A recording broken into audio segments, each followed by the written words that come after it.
नमस्कार, आप देख रहे हैं एनएमएफ न्यूज में आपके साथ शबनम। बरेली में जुमे के बाद जिस तरीके से भीड़ इकट्ठा की गई, जिस तरीके से मौलाना तौकीर रजा ने साजिश रची, पूरी प्लान के तहत हिंसा भड़काई, पुलिस बल पर न सिर्फ फायरिंग की गई बल्कि उपद्रवियों ने पुलिस प्रशासन को पूरी चुनौती दी गई। कई पुलिसकर्मी इस हिंसा में घायल हुए, कई लोग भी इस हिंसा की चपेट में आ गए। अब ऐसे में उत्तर प्रदेश में हिंसा फैलाओगे तो जाहिर सी बात है छोड़े नहीं जाओगे। सीएम योगी आदित्यनाथ अब सख्ती के साथ मैदान में आ गए हैं।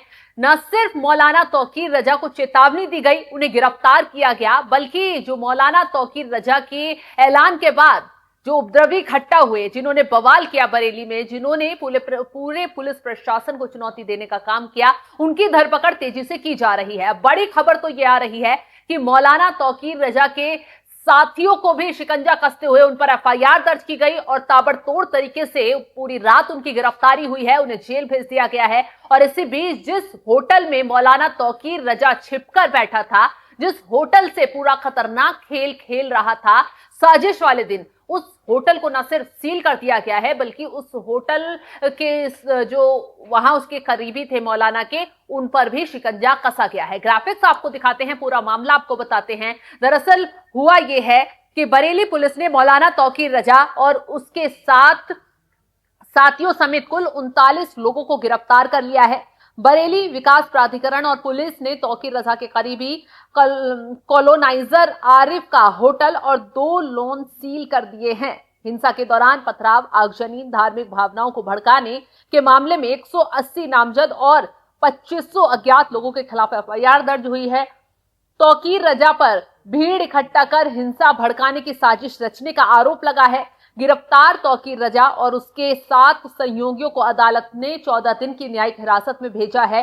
बरेली में मस्जिद के बाहर आइलम मोहम्मद के पोस्टर लिए भीड़ और पुलिस में झड़प हुई थी, गोलीबारी इस दौरान की गई थी। रामपुर, पीलीभीत, शाहजहांपुर, मुरादाबाद, बड़ौन, संभल, बिजनौर, अमरोहा और फतेहगढ़ में पुलिस प्रशासन ने हाई अलर्ट जारी कर दिया है।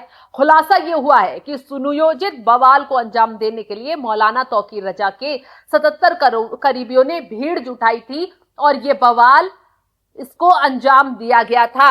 और सबसे चौंकाने वाली बात तो यह है कि नगर निगम के 5 पार्षद भी इस हिंसा में शामिल बताए जा रहे हैं। बच्चों और नाबालिगों को प्रदर्शन के लिए आगे करने में भी इन लोगों की अहम भूमिका थी।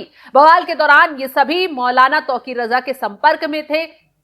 अब पुलिस इन्हें मुकदमों में नामजद कर बड़ी कार्रवाई की तैयारी कर रही है। पुलिस ये पहले ही साफ कर चुकी है कि जुमे की नमाज के बाद हुआ बवाल पूरी तरह से सुनियोजित था।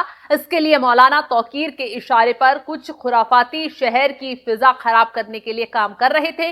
पुलिस ने ऐसे 77 नामों की सूची भी तैयार कर ली है जो बवाल में प्रत्यक्ष रूप से मौजूद नहीं थे, लेकिन इसे कराने में उनकी भूमिका पहले से थी। ये लोग मोहल्लों में मौजूद रहकर लोगों को इस्लामिया जाने के लगातार उकसा रहे थे और इसके साथ साथ बच्चों और नाबालिगों को विशेष रूप से आगे किया जा रहा था। उनका उद्देश्य था बच्चों और नाबालिगों को आगे कर पुलिस प्रशासन पर दबाव बनाना था।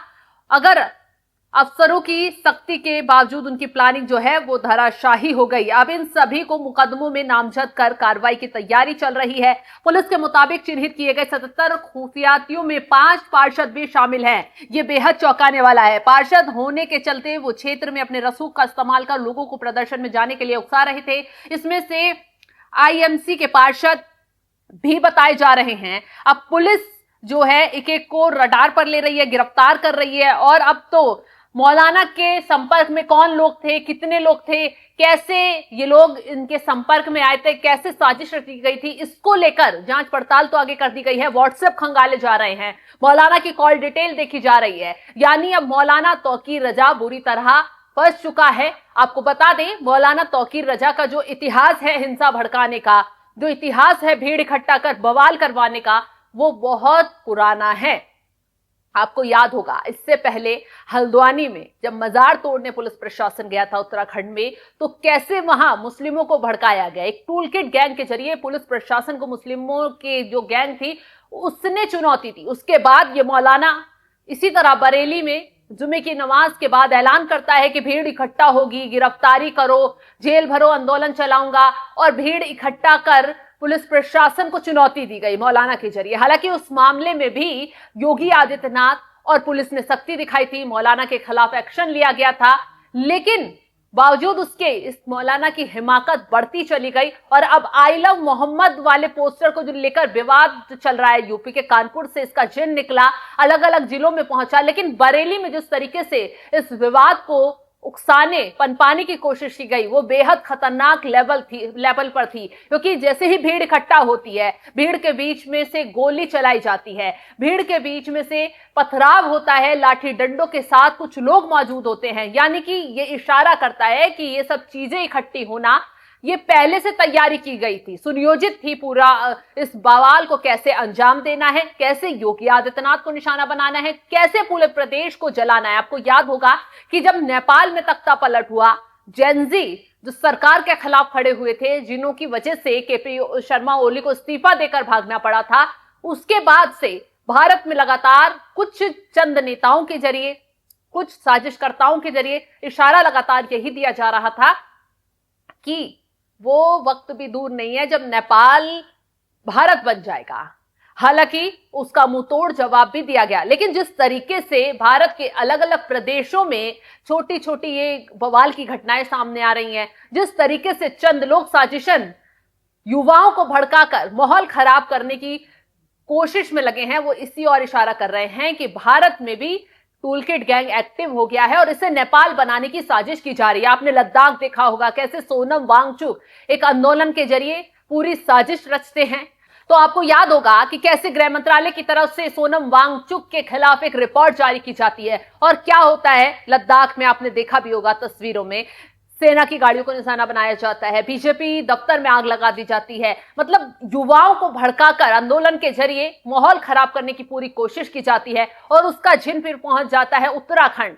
पेपर लीक मामला वहां सामने आता है, जिसे नकल जिहाद पुष्कर सिंह धामी की तरफ से नकल जिहाद कहा जाता है। उसके जरिए भी युवाओं को इकट्ठा कर भड़काने की कोशिश की जाती है। अभी उत्तराखंड वाला विवाद चल ही रहा था, सीएम पुष्कर सिंह धामी की तरफ से एक्शन लिया ही जा रहा था, इतने ही यूपी के अलग अलग जिलों से आई लव मोहम्मद के पोस्टर पर विवाद सामने आ जाता है। भीड़ जगह जगह इलाकों में इकट्ठी होती है, कुछ चंद मौलाना, कुछ चंद साजिशकर्ता इन भीड़ का नेतृत्व करते हैं और उसके बाद पुलिस प्रशासन को चुनौती दी जाती है, लाठीचार्ज होता है, पथराव होता है। हालांकि पुलिस प्रशासन को सीएम योगी आदित्यनाथ की तरफ से खुली छूट दे दी गई है, साफ कह दिया गया है कि ये उत्तर प्रदेश है और इसमें हिंसा कतई बर्दाश्त नहीं की जाएगी। और मौलाना शायद भूल गया था कि वो किस प्रदेश में खड़ा है, किस प्रदेश में साजिश रच रहा है। इस धरती पर न बवाल बर्दाश्त होगा, न हिंसा बर्दाश्त होगी, न जिहादी बर्दाश्त होंगे, न ही साजिश रचने वाले बर्दाश्त होंगे। सीएम योगी आदित्यनाथ की तरफ से क्या कुछ कहा गया था चेतावनी देते हुए, वो भी आपको सुनवा देते हैं।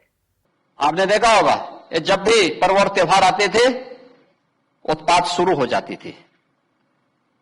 अब उत्पातियों और उपद्रवियों को पता लगेगा कि 7 पीढ़ियां याद आएंगी उनको। कभी कभी बुरी आदतें जाती नहीं लोगों की, तो उसके लिए उनकी डेंटिंग पेंटिंग करवानी पड़ती है कायदे से। हो मौलाना भूल गया कि शासन किसका है। तो ये मानता था धमकी देंगे और हम जबरदस्ती जाम कर देंगे। हमने कहा जाम नहीं होगा, कर्फ्यू भी नहीं लगेगा, लेकिन कर्फ्यू का सबक तुम्हें ऐसा सिखा देंगे कि तुम्हारी आने वाली पीढ़ी दंगा करना भूल जाएगी। ऐसे बैरियर को चुन चुन करके वे जिस प्रकार की भाषा को समझते थे उस प्रकार की भाषा से उनको समझा करके उसको उसकी सजा दिलाने का काम भी किया है पर्व और त्योहारों के दौरान। तो जैसे ही योगी आदित्यनाथ की तरफ से चेतावनी दी गई, मौलाना की कमर तो तोड़ी ही गई, उन उपद्रवियों को भी सबक सिखाया गया। पुलिस टांग कर उन्हें ले गई है और उनकी जो हरकत है उसका हिसाब किताब तो किया ही जा रहा है। अब इस मामले में कहा जा रहा है कि जिस तरीके से व्हाट्सएप खंगाला जा रहा है, जिस तरीके से कॉल डिटेल देखी जा रही है, उसके बाद कहा जा रहा है कि और बड़ा खुलासा हो सकता है और कई ऐसे नाम अब सलाखों के पीछे पहुंच सकते हैं जो बेहद चौंकाने वाले होंगे। अब देखना यह होगा कि यूपी पुलिस इस मामले में आगे और क्या बड़ी कार्रवाई करती है, क्योंकि तमाम जिलों में अलर्ट जारी है, क्योंकि त्योहार का सीजन है और उसे देखते हुए कोई साजिश ना कर जाए, कोई खतरनाक इरादे को अंजाम तक ना पहुंचा जाए, उसको देखते हुए पुलिस भी अलर्ट मोड पर है और सीएम योगी आदित्यनाथ भी सख्त नजर आ रहे हैं। फिलहाल इस खबर को लेकर आप क्या राय रखते हैं कॉमेंट बॉक्स में जरूर बताइएगा। तमाम बड़ी खबरों की अपडेट के लिए आप हमारे साथ जुड़े रहें। नमस्कार।